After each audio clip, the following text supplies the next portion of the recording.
Hello, welcome to the very first episode of the Hodge Podcast with Steve and Kevin Hodge. With me, as always, or will be always, seeing as it's the first one, is my cousin, co-host, and lover, the pride of Iowa, Kevin Hodge. Hello, everybody. We have absolutely no idea what we're doing, so we're just going to wing it. But first, I figure we could let all of you know about the news of what's happening in the world of country music, if you care. Or if you don't care, you're going to listen anyway. You're already committed. You're fucked. Yes, you are in our grasps.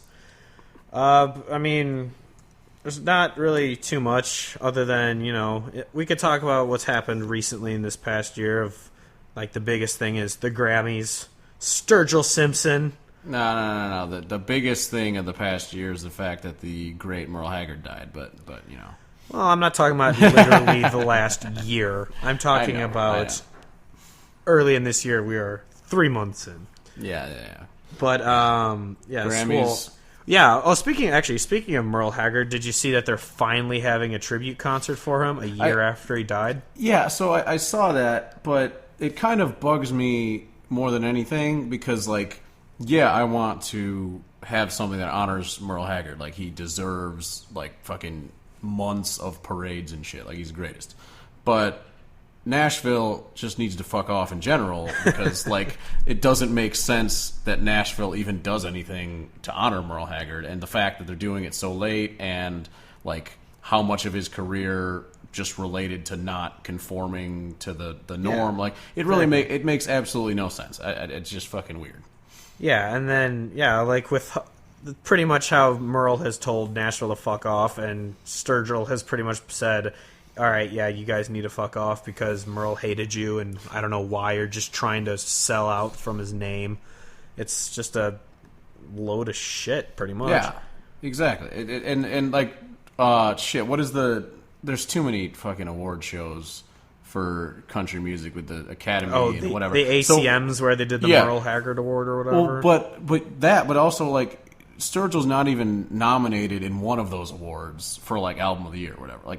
Dude wins the fucking Grammy in country music. Country Album of the Year. Yeah. Exactly. And he's not even nominated. Goes up against Beyonce, Drake, Adele, and Justice Bieber. Yeah, I'm just saying, but he's not even nominated for Album of the Year or whatever for, I don't know if it's the ACMs or the CMAs or the fucking ASSs or fucking whatever. Yeah. But it's just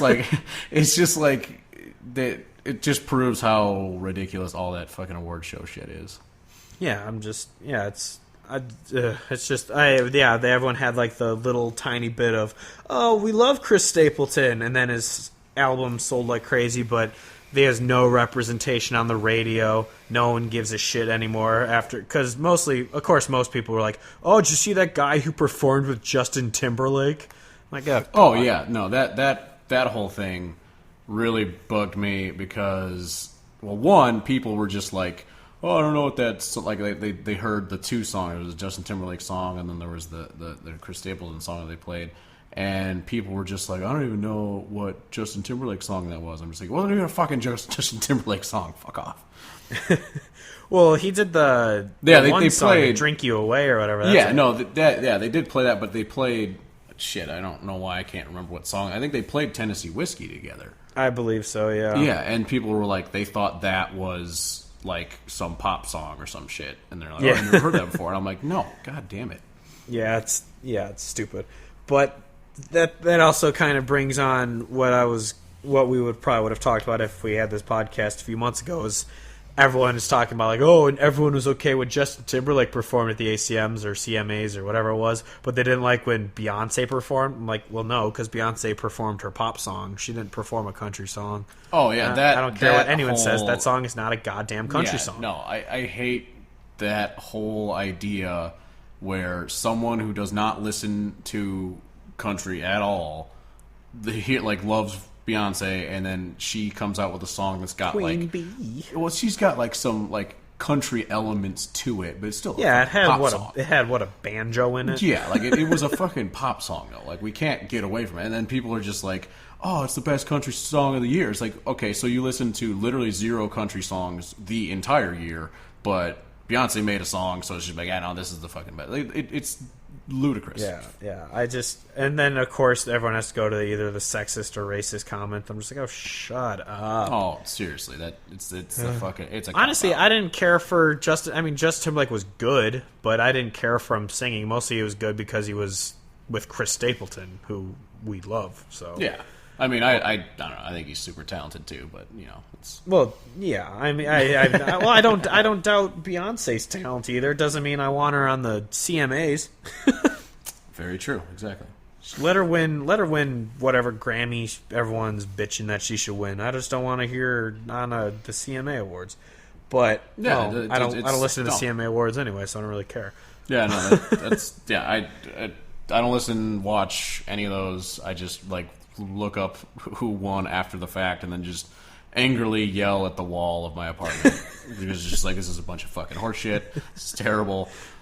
And then you can go on Twitter and see everyone complaining, "Who's Chris Stapleton? Sam Hunt should have won." Yeah, but the thing I do have to say is the Grammys, they do have a nice little two-peat, repeat, I guess is the technical term, but I'm gonna call it two-peat, of actually giving the award for Country Album of the Year to someone who deserved it. Like, I don't know, I don't have it in my memory of who won before Chris Stapleton, like the very one before it, but I feel like if I had to put money down, I would say that they probably had a long stretch of just fucking over people who were actually good Probably. and giving it to someone terrible. And so Yep.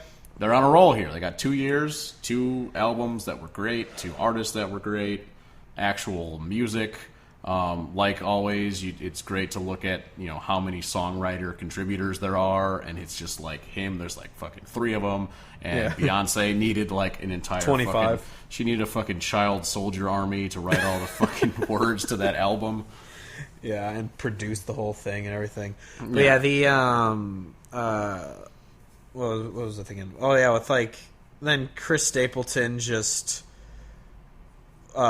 he's been winning the I think male vocalist he won last year, and he's pretty much a favorite to win this year, even at the CMAs, which is nice, instead of Blake Shelton or whoever the hell they say has a good voice. Oh yeah, which- so yeah, my maybe unpopular opinion, but I don't think Blake Shelton really sings that well. Like he does okay, like in staying in his like little range.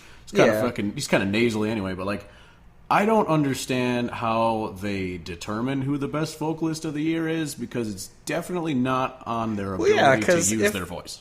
Yeah, because if it wasn't like a popularity contest or anything, it would go to Trace Adkins, Josh Turner, or Chris Stapleton every year. Yeah, absolutely, like and like deservedly so. Those dudes' voice is just immaculate. Yeah, like there's no voice better in country music than Josh Turner, except maybe arguably Chris Stapleton, just because he's Yeah, but I would still say Josh Turner's range is just fucking insane. Yeah. But yeah, so I don't know. Hopefully this tide is gonna eventually turn towards people who actually deserve, awards. It does. Not, I no mean, more, it's a good no sign. more Kelsey Ballerinis. Oh my good god! I Little- don't want to fucking go there. Little lollipop singers. God. But yeah, then outside of that, there's not really much to talk about in news. I mean, we were saying, Sturgill Simpson, it doesn't have his horns for his next tour, which is actually somewhat surprising, seeing as that was primarily his new CD. It seemed like kind of not as a move to just be like, all right, get the fuck out of here, horn section. It just seemed like kind of like a convenience standpoint, because I think that the band that's been touring with him that does the horns has been with him for a long time. So, I mean, I think it'll be interesting. We both know from experience that Sturgill can play the fuck out of the guitar himself, which a lot of people don't really know about Sturgill, but I do, because I saw him for $10 at Ribco when he was rub it in. unknown. Rub it in, you cock. You were sick.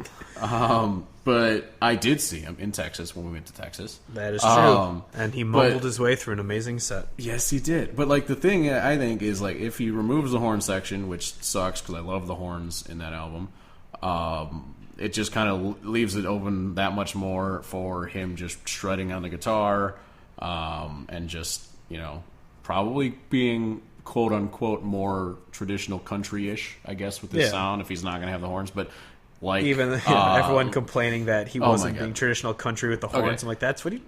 And to just quickly dispute that whole line of bullshit. Anyone who says that horns don't belong in country music has never listened to Merle Haggard, and if you've never listened to Merle Haggard, fucking by definition, you shut the fuck up. You don't know what country is. Yeah, pretty much. Yeah. Anyways, speaking of concerts, I've been to, including Sturgill Simpson at Ribco for $10. You've been to zero. I have been to zero concerts. And so I'm going to ask you, which concert should I go to, Kevin Hodge? Well, the big one that is upcoming, well, not upcoming, I guess he's already been touring, is Eric Church is doing the two Is set. this Eric Church? Is this Eric Church? I don't know what the fuck you want to call it, where he doesn't have an opener, he just plays. It's the Holding My Own tour. Yeah, and so he plays, and then he has his intermission, and then he plays more. There's no opener, it's just him the whole time. Which is amazing. Last time we saw him, he played for, 2.5 hours on his own? Yeah, and... he had the, Drive-By Truckers open for him, and then he did, 30-something songs on stage, yeah, and it was amazing. Let's go to that memory. The drive-by, drive-up truckers. I don't really remember them. We had a few as they were playing, and we had a few boots. Yeah, we drank a couple boots of German beer, and so I don't really remember their set too much. But I do remember Eric Church coming on and just being fucking tremendous. Yes. The entire show. He has the big venue flash in certain areas. When he played Devil Devil, the fucking giant devil came out of the crowd. And he blocked half the people's views. Which was hilarious because it didn't block ours. But the he also is not just up his own ass with showmanship, because even though I've never seen the ungodly pile of shit Rascal Flatts, everything we've ever heard is that they just go out there and jerk each other off with glitter and shit, and it's just fucking terrible. Yeah, when I saw them, I bought the tickets for Andy for her birthday, I believe. Yeah, and so everyone listen up about how he's admitting to paying money to see Rascal Flatts. Yeah, I also saw them because Chris Young was opening for him back when, his newest CD or his newest track was probably "The Man I Want to Be," and so he was still freaking. He was awesome still good. Back then. He hadn't become just like a limp noodle of bland country. Yeah, exactly. Yeah, pretty accurate assessment. But yeah, whatever. I remember that summer I went to, I think 10 concerts, or I remember I put a Facebook status up that was $500 later. I saw all these people, and it was Kenny Chesney, Brad Paisley, Tim McGraw. I don't even know. It was a long list of people I saw that summer, and it was awesome. Oh yeah, that was I don't know what fucking summer that was. I don't know what I was doing. Yeah, probably nothing. Yeah, well, you're probably working at the Donkey Factory. Plug for the Donkey Factory, which is under new management. Oh shit. But no, yeah, that summer was insane. But I was thinking about this earlier, how ever since we turned 21, we've shifted from stadium country to just honky tonk country.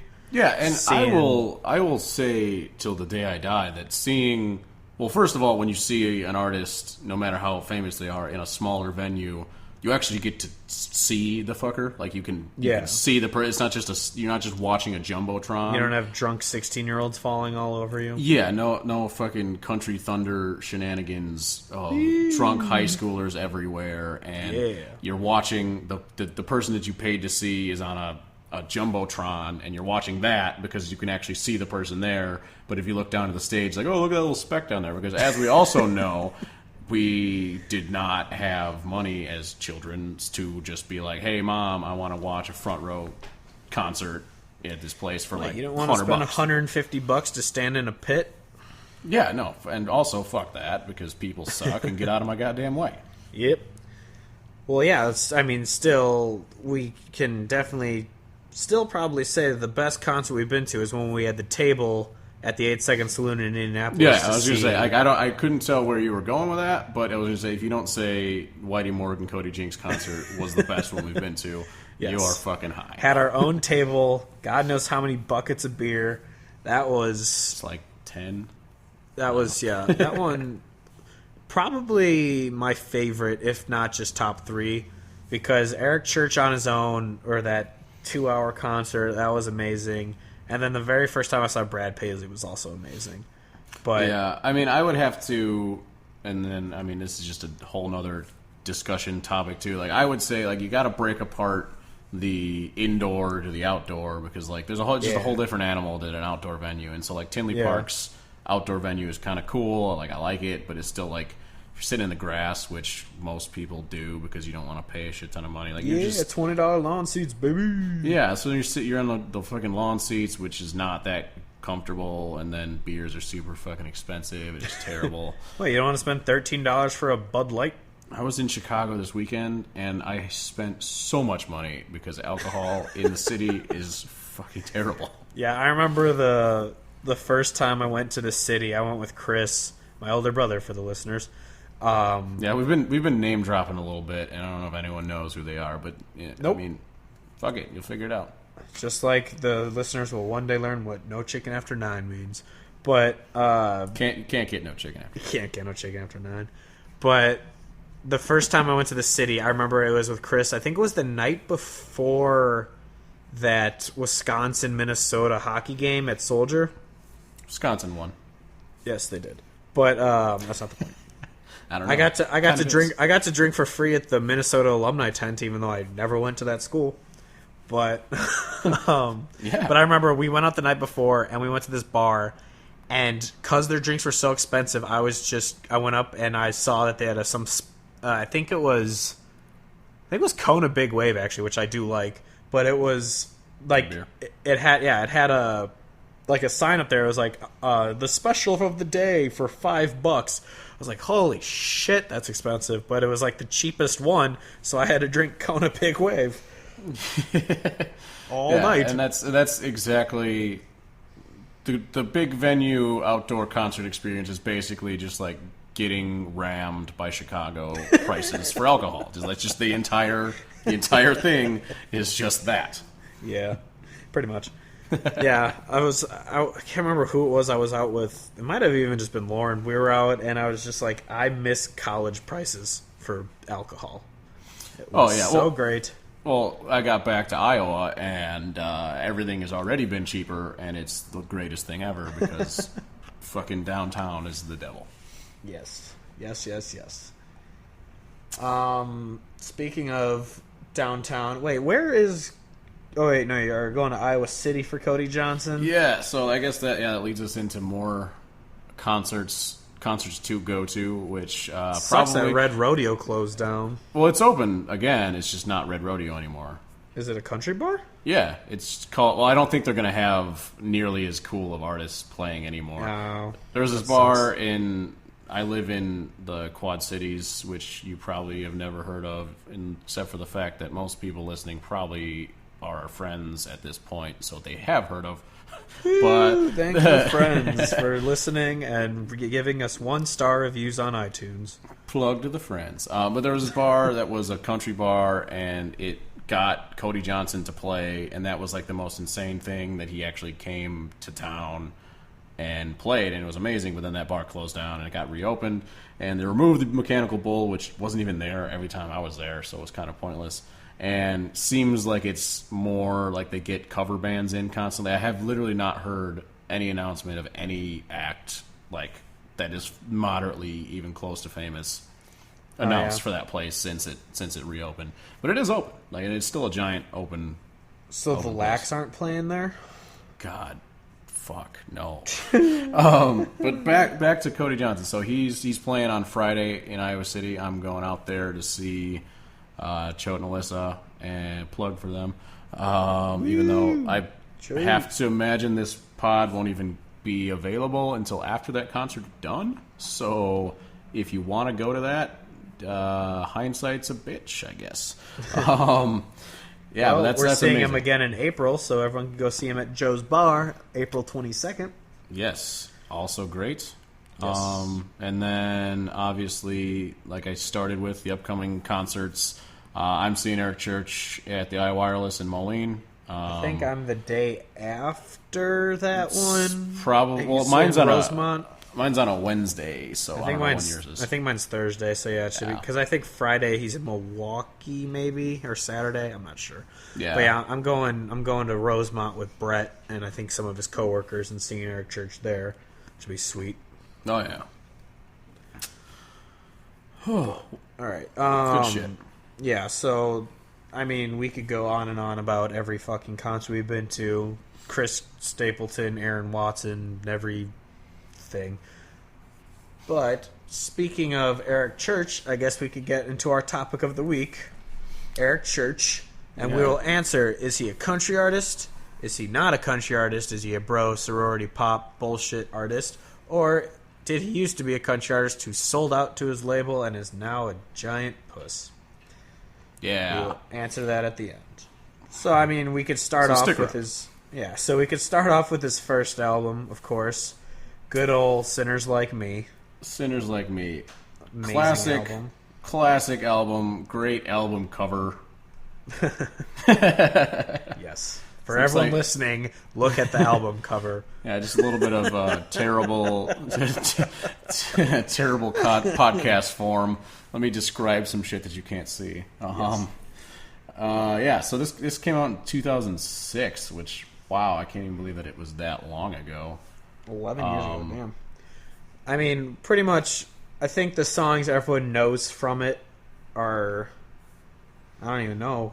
Because none of these were on the radio, really, before... Nah, I mean, well, Guys Like Me. Guys Like Me is the song that if you've listened to Eric Church or listened to the radio, like Guys Like Me would be the song that I would imagine you've heard most. But I mean, Lightning Before had a sh- music video, which is amazing. yeah. I mean, and I think Lightning is one of the best songs on the album. And I feel like that's one of them that would get overlooked by people because it starts super slow and it's like 5 minutes long, and so people are just like, fuck that shit. I have ADHD. You need to give me a minute and a half, and there needs to be dubstep. Yeah, pretty much anyone who's listening, if they are an Eric Church fan, they probably know most of the songs from the CD. If they're not, I mean, the songs people should know is "Pledge Allegiance to the Hag." He plays at every single show. One That of song's- his best songs, anyway. I mean, like, Yeah. I'm super biased. That Obviously. song, But- I love These Boots. I've played that song so many times. Sinners Like Me is amazing. The title track. I mean, I think one of my most played songs. So I'd say probably one of my favorites from the album that I played a lot is like "Living Part of Life." Is just Yes. like one of those songs that's just fun, really kind of honky tonky with the guitar riff going on in that song. but It's very front porch picking. yeah, it's just great. I mean, really, this is, he started out his career putting out an album that basically, like, you should just listen from the start to the finish because Yeah, honestly, like, there's not a song on the CD I don't like. yeah, no, I don't. I mean, like the weakest song on it, I think, is Two Pink Lines. It's it's a clever, funny song, but it's just a kind song of like about knocking up his high school girlfriend. Yeah, he knocked up. Well, wondering if he knocked up his high school girlfriend, like, oh, I'm waiting on seeing if she's pregnant or not. Like, so that's the song. I mean, like, it's fine, but I mean, it's also a funny twist because he's hoping it's positive. So that's kind of, but yeah, that CD. If anyone hasn't listened to it, listen to it start to finish. It's amazing. yeah, absolutely. Next CD, Carolina. This is where he found his voice on the radio. This is where people got to know him. This is when we started listening to him because we saw him at Country Beatdown. Yeah, the Country Beatdown tour, which was not even titled. I don't even know what the fuck it's called. Throwdown, I think. Yeah, probably Throwdown. But like, so when we saw him, this came out in 2009. It looks like. I'm guessing we saw him in the summer of 2009 then, because Smoke a Little I Smoke. think I probably was just the graduated single. high school. Yeah, so that'd be 2009. Yeah. Well, yeah, because Smoke a Little Smoke was the new one. I think it might have become the single right when we saw him, because Love Your Love the Most was the single before that, which I'm pretty sure is a song that he has publicly said he wrote it purposely as a laundry list song that you weren't supposed to like, but everyone fell in love with it. Yeah, and like I will admit that the song is literally just a list of like, here's all the random country shit that I like. Yeah. And it is. And those kind of songs you pretty much are usually garbage. But I love this song. I mean, I don't know. I do don't know listen what to it it. is. It's just I don't know, it's super catchy. It's good. But this CD, it is impossible for me. I'm sure you're different. My favorite song by him in general, and then on the CD is Those I've Loved, because I love that song so much. Yeah, I mean It's amazing. That's one of the better songs just in general in like a while.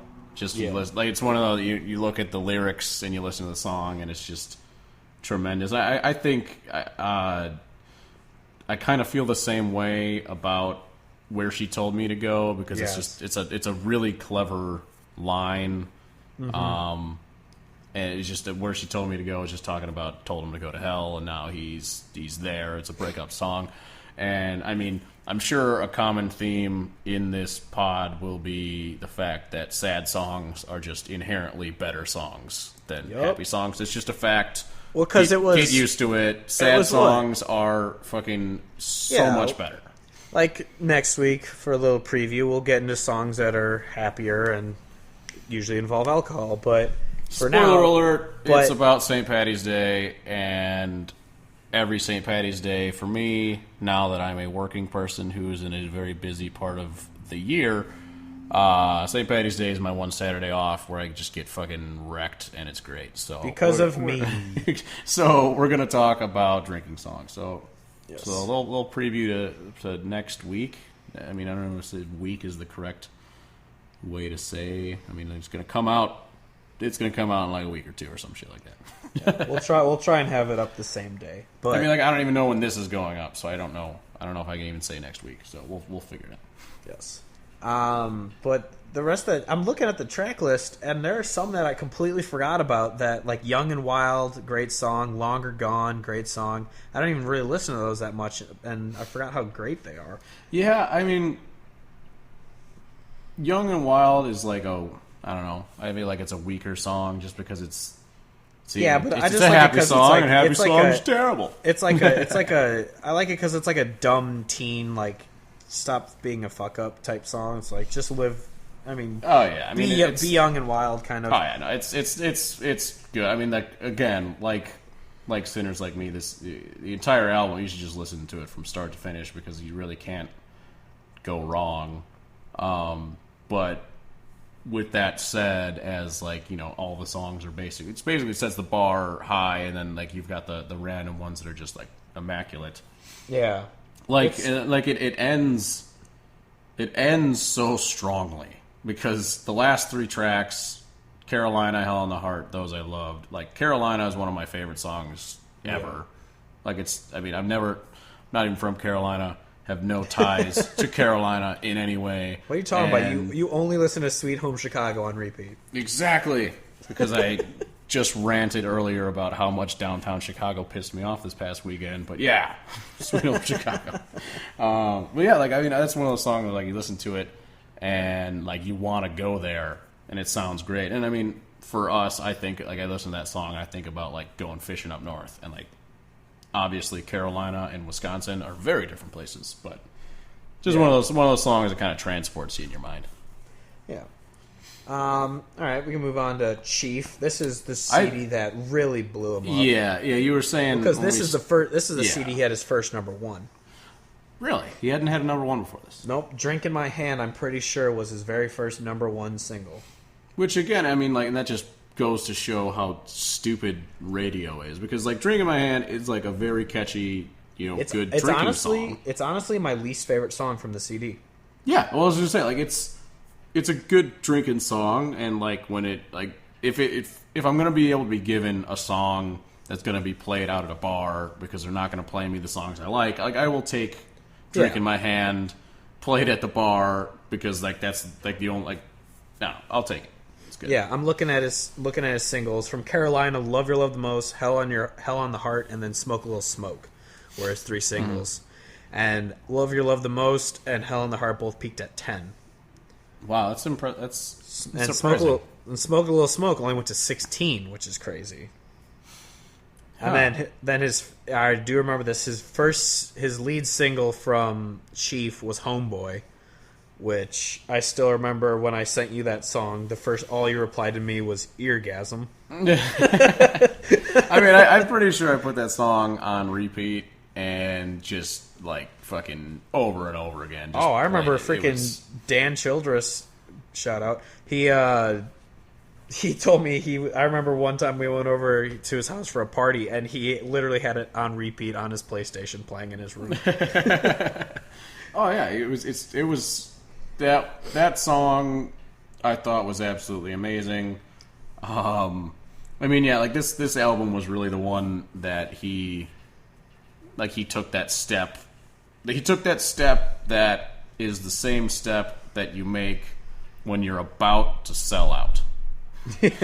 Like that was the step where it's like, all right, everyone knows this guy, and he started doing the thing where he's just like, I always wear this hat and I always wear these aviators, and you're like, all right, it's kind of Granted, he's always worn the glasses because of and I get he does it lights or stage whatever. light, and I get it, but like this is when he was just like, all right, now I've got an image, because like you think about all the famous people, like a lot of them have like, this is the hat I wear, like, so you got Brad Paisley's white hat. Brad Paisley's white hat. Jason Shit My Pants Aldean always has the exact same fucking hat on. You know, Hey, so they all have this. Jason Aldean's a topic for another fucking day.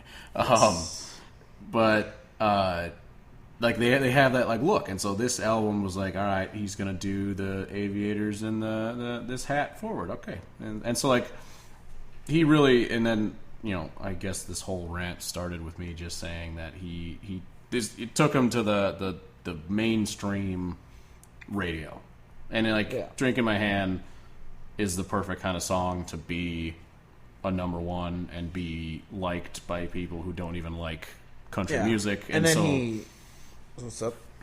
No, I was saying, and because then he followed it up with Springsteen, which also went number one. So he had 2 number ones in a row.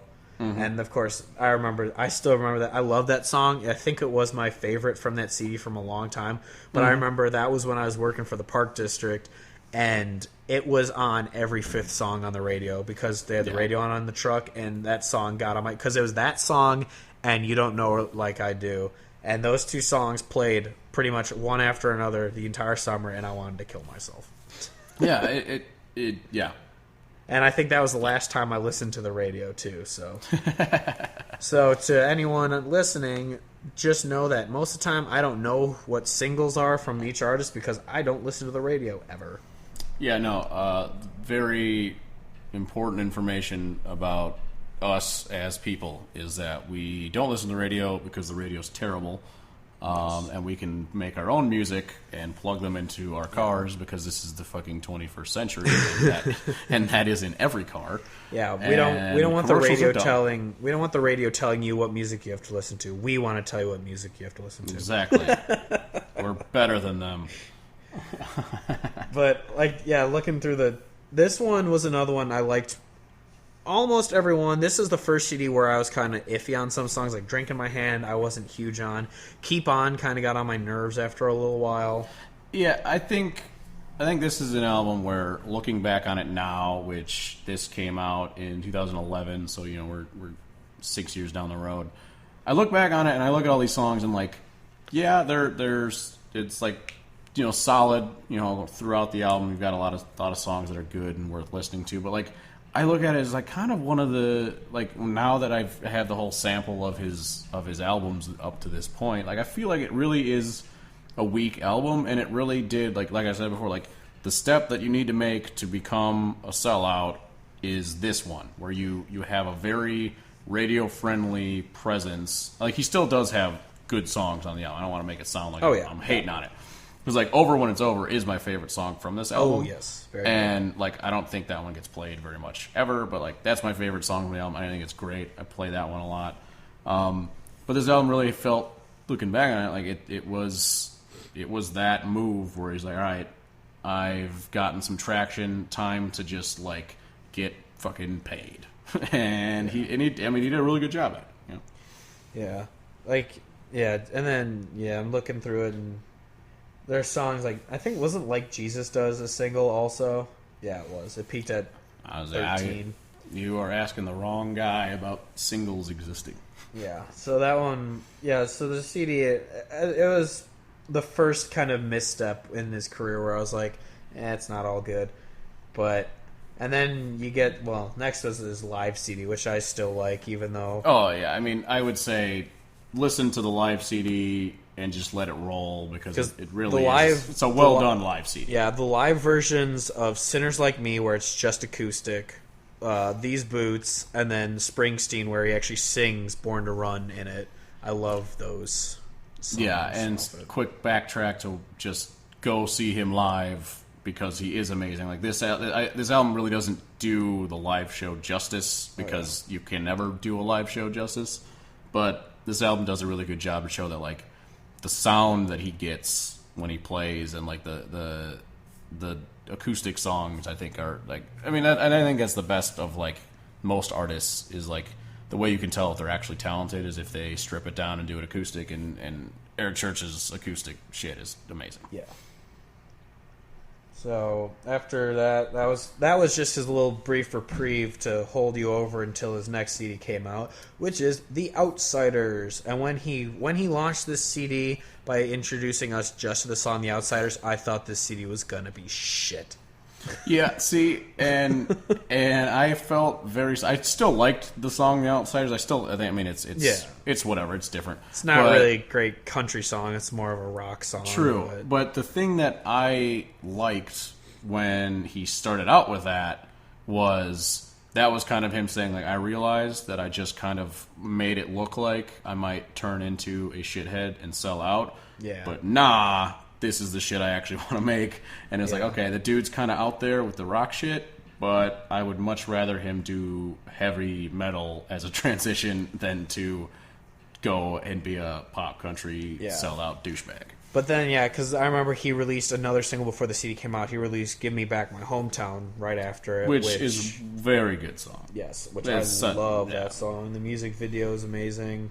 Yeah, and, I mean, when you scroll through this album, like, I remember when he had The Outsiders, like, break as, like, I swear to God he had something just like, when you listen to the whole album, it's going to make sense. And I'm like, the only thing that makes no sense on this album is the fucking song The Outsiders. Like, the rest of the album, it makes sense, and that one's just kind of fucking out there. It's like, okay, I don't know what the hell you're on, but sure. But the whole album, like, if you just, because Outsiders is the first track, if you just don't listen to that and then listen through the end, tremendous album. Yeah, I'm looking at it. Like a Wrecking Ball is another one I didn't listen to too much just because I didn't want to listen to a song about him banging his wife, really. Yeah, but, like, respect to just being, like, a lot of songs try to make it sound... very subtle. Yeah, super subtle. Like, I want to, I don't know, the Keith Anderson song, Go Pickin' Wildflowers, or the Brad Paisley song, I want to check you for ticks. Like, all these, like, super radio-friendly kind of versions of saying that we're going to fuck. And he was just like, I'm going to fuck you like a wrecking ball. And it's just like... we're going to rip pictures off the wall. Like, we are going to break shit. It is going to be epic. It's like, you know what? Like, I don't listen to that song that often, but respect for him just to be like, I'm not going to beat around the bush. I'm going to come out and say, I'm going to straight plow my wife, and I'm going to sing about it. Yeah. I think the other song I don't really listen to from this CD is The Joint. Yeah, I kind of forget that song even exists. Yeah, exactly. The album ends with Give Me Back My Hometown, because that's also a great song to end an album on, so I don't really know what's going on with that. It's just kind of, it's bookended by weirdness, I guess is what you could say. Yeah, we could then, because, you know, you got his, obviously, Talladega was the super popular one from it. Yep. I think I think my favorite from the CD, it might be Broke Record, just because I love how clever it is that it recorded with like the skipping beats, like kind of thing. It like actually sounds like a Broke Record type thing. I love that song for that. That's damn rock and roll, not a country song, but no, that song is rock and roll. It's just a straight rock song. I mean, it warned you. You can't be mad. I mean, I don't know if I can pick a favorite off of it because I do like so many of these songs from many different ways. But the one thing I will say, the song "A Man Who Was Gonna Die Young" I think is a tremendous song, and I don't think it. I mean, like, for some reason it's like super quiet, and so you can like barely hear it. Yeah. But that's one of those songs like it's not gonna get played on the radio, and he's done it live as an acoustic song, which is amazing. That was his like, encore. Yeah, he walked out alone on stage, did "A Man Who Was Gonna Die Young," and walked off, and it was amazing. Yeah, and that's one of those where I feel like to for the whole idea of like talking about some of these songs that people might not know about, like that's the perfect, like in my opinion, like one of the perfect like Eric Church songs to listen to for like this is different, but this is like a really great, real well written song that you really should listen to. Yeah. Then the last thing I want to say about this CD is the Dark Side to Devil Devil with the prelude of Princess of Darkness. Yeah.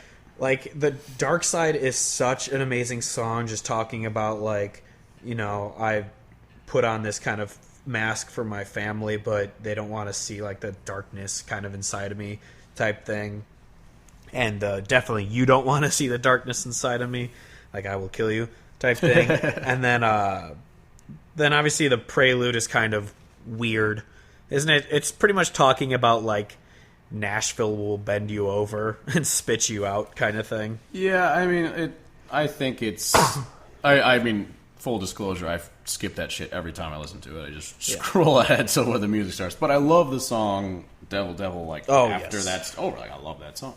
Yeah, like, it's such a perfect little trio of songs. And oh, yeah. Anyway...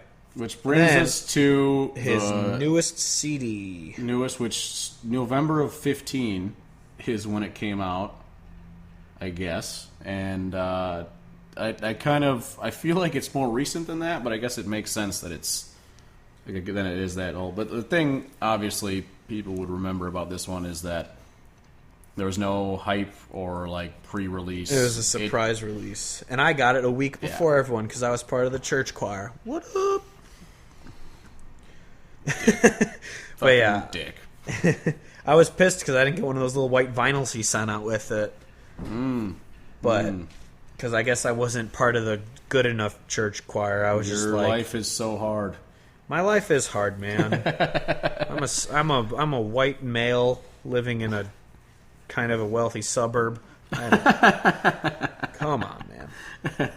Yeah, so if people didn't know that we were unqualified idiots, saying that you're a dude from the suburbs makes let's tell people about country. No, I'm just kidding. Yeah. But this album, I don't know how to describe it because I feel like it's weird. Yeah, but it's got a lot of songs that are like really good, and I think a lot of the songs are written very well. Even if the song itself is kind of interesting, but I feel like a lot of them are written well. But it still has the classic.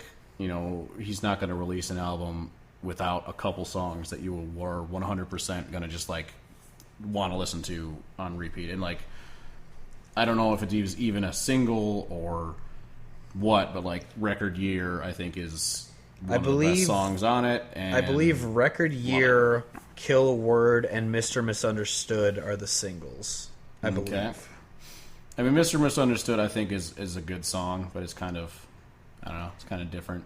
But I mean, I like it but it's also kind of a pat yourself on the back type song where it's just like, I understand the message of, you know, be yourself because no one understands you and just do you. But at the same time, it's also kind of a pat on the back of like, be yourself because you might be me one day. Yeah, and I hate that anytime a person who has made it tries to talk about, and I realize that like they're a human and they've lived life, but like anytime someone who's made it and is famous is like telling you about how they can relate to you, I'm like, yeah, maybe you could have, but now that you're fucking loaded as hell, like you need to stop.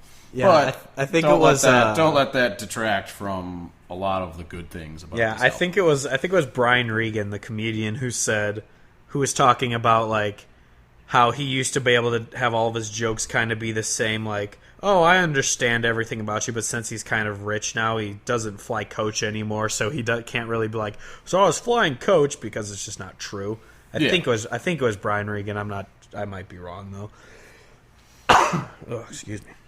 No. But yeah, this CD, like the ones that are overlooked, I think are like Mixed Drinks Without Feelings. I really like that song. Round Here Buzz is really good.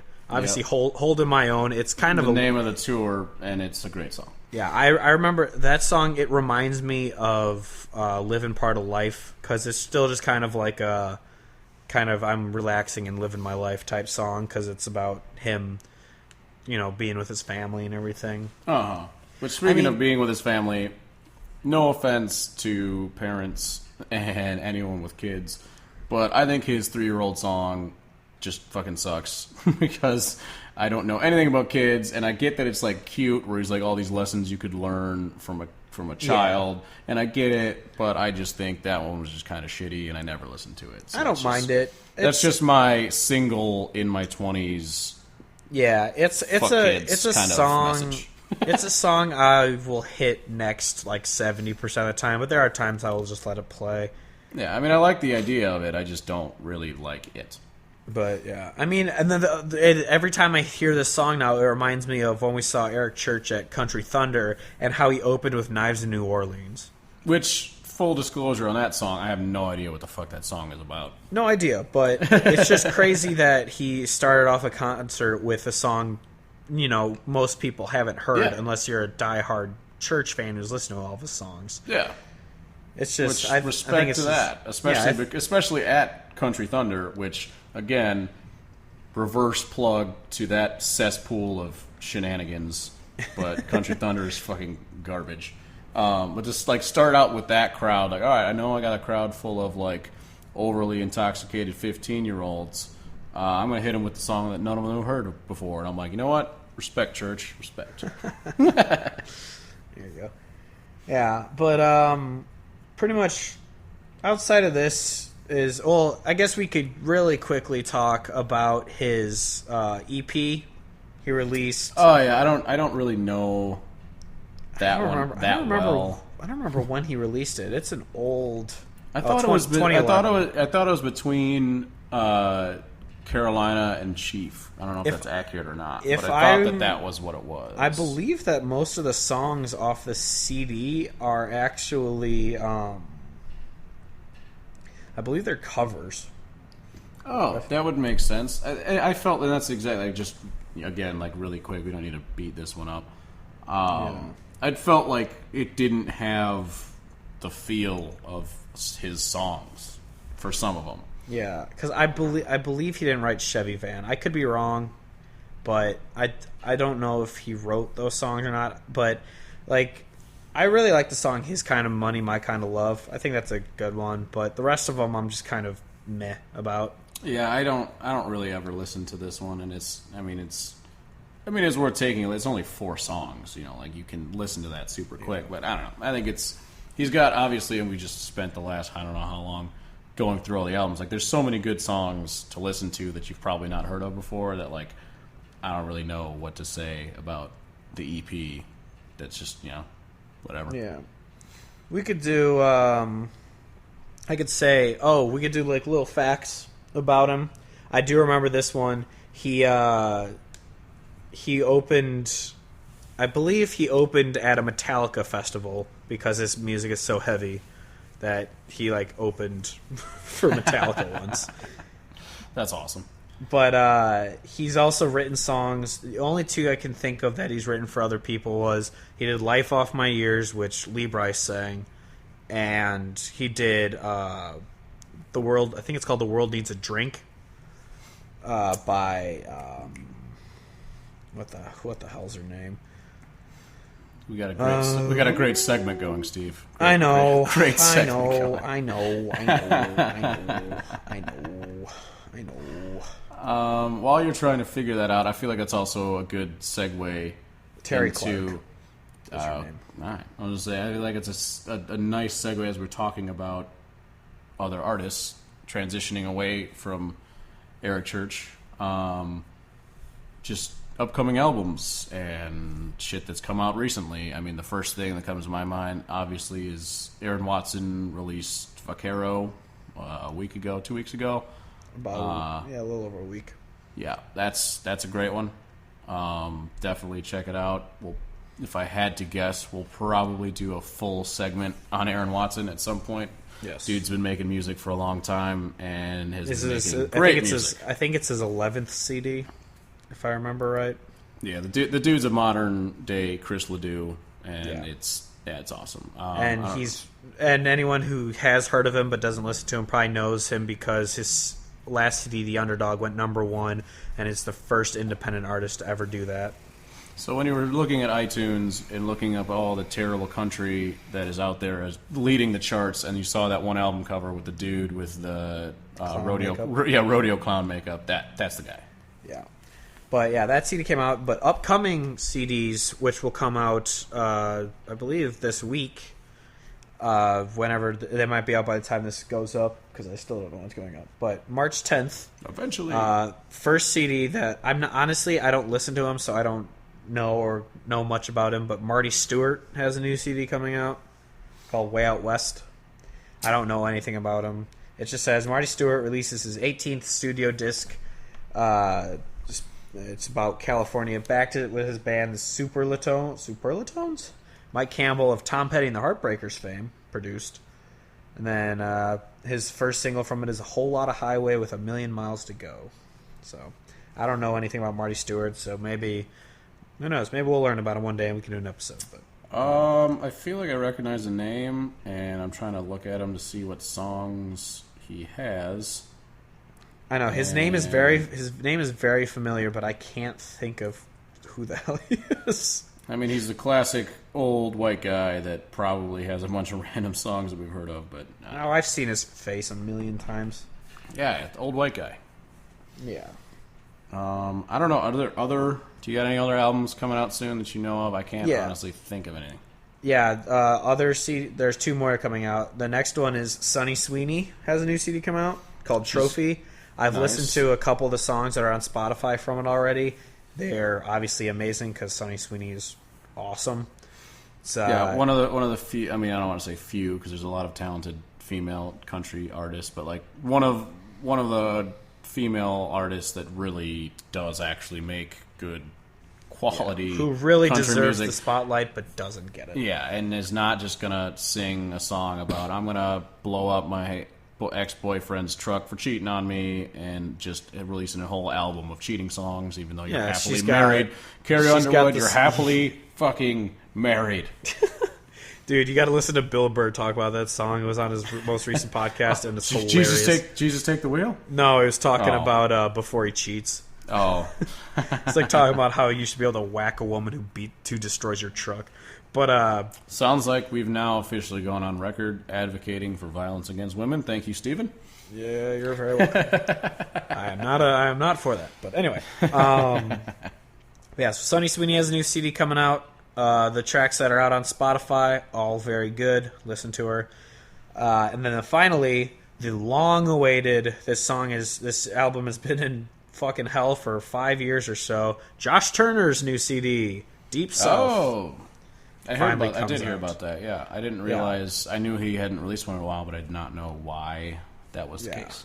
He's got Lay Low on it, which is awesome. Love that song so much. But he also has Hometown Girl, which is one of the most just down-the-middle, mediocre country songs. It's just not great. It's not bad. It's just kind of it's just bland. It's forgettable. Yeah, sounds about right. I think the dude's, and we mentioned him before, the dude's just insanely talented. So whenever he releases an album, like you gotta give it at least a listen because the dude's just The dude's range is insane. When you sing it, like, quick plug to Josh Turner music, South Carolina Low Country is a tremendous song, and if you want to hear how fucking low the guy can sing, listen to that song. Yeah. We'll have a Josh Turner episode one day, I'm sure, and we can go more into detail about him. But Yeah. I'm so happy he finally has the CD coming out because it's been too long since I've gotten new music. Because wasn't his last CD was Punching Bag, which just didn't. Oh, I didn't even listen to that album, to be completely honest with you. My favorite song off of it is Paul Bearer, but we'll go over it one day.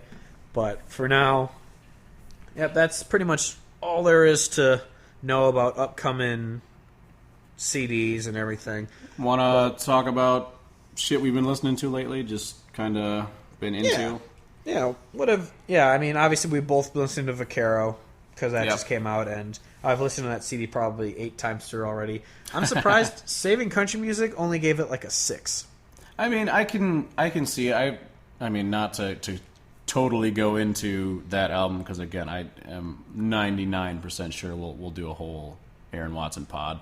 But I felt like there was a lot of songs on that album that were kind of just like good, like not great, not amazing, just good. And so like I'd probably give it like a 7.5, 8 out of 10 kind of range. Like I thought it was like a lot of really good songs, and it's really long. Like it's got a lot of songs on it. 16 tracks, I believe. Yeah, so like, and I think that's also like it's just a function of having that many songs that you could take that album and chop it down and just be like a tremendous album, but it's got some I would call filler. I mean, but everyone's taste is different, so you probably would listen to a song and I'm like, it's whatever, and you'd be like, no, this song is actually fucking amazing. So on this podcast, I'm sure everyone will notice, we'll probably quote, more than anyone, we'll probably quote Saving Country Music, the website, more than anyone.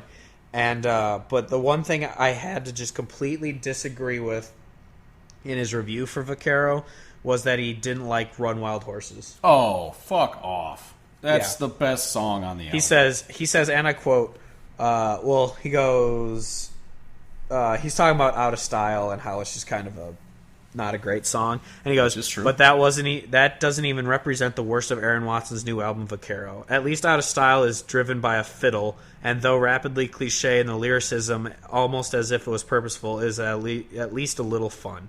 Out of Style is a guilty pleasure if most listeners would truly level with you. Run Wild Horses, on the other hand, finds Watson trying his hand at the whole metrosexual R&B style country thing that's all the rage, with the only saving grace being the extended guitar solo on the end. I'm like, okay, no, fuck off. I mean, I'm like, granted, one, Run Wild Horses has a violin in it, or a fiddle. I've listened to it, and it's in there, so I don't know what he's talking about because it's there. But it is not a metrosexual R&B style song. I don't know where he's getting that from. Obviously, I think he only listened to maybe 30 seconds of it and hit next because that's it does have wrong. kind of, I would say, it's got kind of like a funky start. I mean, it's. I fucking love that song. No, Like, Out of it's the Style one is by song- far the worst song from the CD. Oh yeah, for sure. I mean, and it's not even a bad song. It's just the worst one. Yeah, I mean it's your classic like, all right, here's an upbeat song to. I mean, like it's a perfect lead-off single to release before the album's out to get people to listen to it. I mean, basically, it's what it is. Yeah. Yeah. And they, so anyway, outside of that, we'll definitely go more into that CD when we come up on Aaron Watson in the future. But the other thing I've been listening to, I've been obsessed with this song recently, is Every Little Thing by Carly Pearce. That song Solid. is She's the good. one in the Josh Abbott song, right? Yeah. Yeah. She's the one, and Wasn't That Drunk. Yeah, that song is so good. I listened to it, and at first I was just kind of scared that she would kind of be one of those girls who just has a good backing track on a song, but then you listen to her and she's pop. No, not the case at all. She's a very good artist. That song I've been obsessed with recently, and I hope Carly Pearce gets a little more. It's like her and Luke Combs have been spotted by the Highway, that XM radio station, a lot, and so I'm hoping that they kind of get a little more fame from it because of it. Obviously, Luke Combs has been getting more because now he's going on tour with Brantley Well, Gilbert. shit, dude's got 19 million streams on Hurricane now, so like, I think a lot of people have heard it now. Yeah, we'll definitely do a Luke Combs episode also down the road because after he releases as anyone an who actual knows us, full-length album. Yeah, as anyone who knows us knows, we are big Luke Combs fans. Yes. What I've been listening to a lot lately, Shane Smith and the Saints, their album Geronimo. Yes. That, first of all, again, terrible podcast form, but the album cover on that album is one of my favorites of all time. It just looks really fucking cool. Yes, that is a very good one, yes. But one of the songs is not even, like, on their top, top 5 or whatever on Spotify. Is the song, the lead-off song on that album, The Mountain, is just, like, I don't know. It leads off with kind of like it's got like a bluegrass feel to it a little bit, and I just think that the instruments, the way, like the instrumentation, a great Gerald K. Hodge word, it's just true. Like they just play really well. It's super fast tempo with a bluegrass feel, and it's just a really good song. And so I don't know how many times I've replayed that one in the last couple weeks, but yeah, Shane Smith and the Saints. The Mountain is the song I've been jamming out to, but the whole Geronimo album. I mean, I don't know if we'll ever get to them, but yeah, the only song I ever listened to a lot from that CD is the actual song Geronimo. But yep, I mean, All I See Is You is their top song on Spotify, and that's a really good song. So I would check that out too. But yeah, my favorite song by them is either Dance the Night Away or Canvas. Yeah. Good shit. Those songs are great. Yeah, I mean, they're also an artist that I'll just put shuffle on their. I mean, they only got 2 albums on Spotify, but you shuffle both of them, you're set for a good, hour and a half ish, just good solid loop. All right, well, that should bring us to the end of our very first podcast. And I'm sure we started off with maybe 5 listeners, and now we're down to 3. So, thank you for sticking with us, people who stayed. Sorry. People who quit, fuck you. Yeah, so, I mean, hopefully we'll be doing a lot more of these. Hopefully people like them. Please tell your friends about it if you do. The podcast can be found on soundcloud.com/ I believe the Hodgepodcast. No. SoundCloud.com/the Hodgecast. Hopefully we'll have it on Twitter soon if you're not hearing it that way. Hopefully it'll be up there soon. So you can subscribe and rate us. And that should help us be found. Like our Facebook page. Yes. We got a Facebook page. Facebook.com/the Hodgecast and at the Hodgecast on Twitter. I am at Steve Hodge Music on Twitter and Facebook.com/Steve Hodge Music. And Kevin is? I am at Trarchford, and good luck trying to find that. It's spelled exactly how it sounds. Exactly. If you find the Hodgecast, you'll probably find me as one of the followers or whatever the fuck it's called on Twitter. But yeah, I mean, yes, yeah, you'll be able to find me. But I would say definitely check out Twitter, check out Facebook. We should probably be liking it and sharing it and all that shit to try to get people to see it. So, and we'll try and share more country news and helping you out outside of the podcast because we want everyone to listen to good country music because me and Kevin are fucking sick and tired of crappy music being on the radio. So we're just trying to do our part to help. But Absolutely. All right. Well, until next time, I am Steve Hodge and my co-host Kevin Hodge. We say good night, good evening, good Charlotte. Next episode... Which is apparently a thing now. And next episode, we will be talking about the great Sam Hunt. And you're not going to want to miss it. Yes. So until next time, yes, again, good night, good evening, and good Charlotte. Later. Later.